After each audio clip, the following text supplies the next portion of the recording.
दरम्यान इंधन टंचाईचा फटका आता नागपुरातल्या महावितरणलाही बसण्याची शक्यता आहे। वाढलेल्या इंधन दरामुळे महावितरणला पुरवल्या जाणाऱ्या वाहनांचं मासिक भाडं वाढवण्याची मागणी वाहन पुरवठादारांनी केली।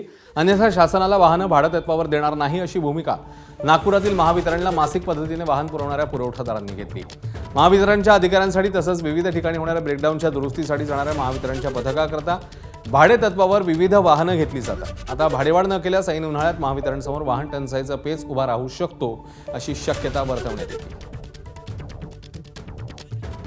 नागपुरातील काही वाहतूकदार आहेत जे त्यांचे वाहनं जे आहेत ते विविध सरकारी कार्यालयांना भाडेतत्त्वावर देतात। मात्र आता त्यांनी मागणी केलेली आहे की आमची भाडेवाढ करा, नाहीतर आम्ही शासनाला आमचे जे वाहन आहे ते पुरवणार नाही। काय नेमकी अडचण झालेली? महावितरणमध्ये व्हीकल पॉलिसी आहे, 2020ची ही व्हीकल पॉलिसी आहे आणि 2020पासनं आतापर्यंत यांनी कुठल्या प्रकारची वाढ केलेली नाही आहे आणि आजच्या परिस्थितीमध्ये डिझेल हे 100 रुपयावर गेलेलं आहे आणि आता गाडी चालवणं कठीण झालेलं आहे। डिझेल आहे आणि गाडीचे मेंटेनन्स, इन्शुरन्स वगैरे हे सर्व टॉवर लाईडरला पूर्ण व्यवस्था द्यायला लागते पूर्ण MSEBला। त्याच्यामुळे कसं ड्रायव्हर कधी येत नाही, मग वेळेवर पगार वगैरे होत नाही, 3-3 महिने आमचे पगार रोखून ठेवतात।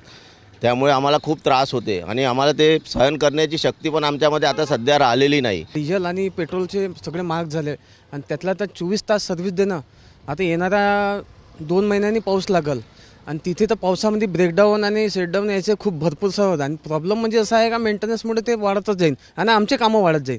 या रेटमुळे आम्हाला पुरवठणार नाही, काही कारणास्तव आम्हाला गाडी बंद करावं लागेल। आमच्या दरामध्ये 1 रुपयाही वाढ झालेली नाही। असंच अगर चालत राहिलं आणि आम्हाला नाही वाटत का इथं कुठेतरी थांबन, याच्या समोर पण रेट वाढन असं चित्र आताच्या परिस्थितीमध्ये आम्हाला दिसते।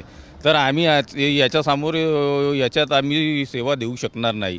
2020 पासून आजवर दर वाढवण्यात आलेलं नाही, त्यामुळे गेल्या 6 वर्षात पेट्रोल आणि डिझेलची दरवाढ अनेक वेळेला होऊनही आमची भाडेवाढ का झाली नाही असा एक प्रश्न हे वाहतूकदार, हे पुरवठादार विचारतात। कॅमेरामॅन मिथुन आदमानेसह रजत वशिष्ठ, ABP माझा, नागपूर।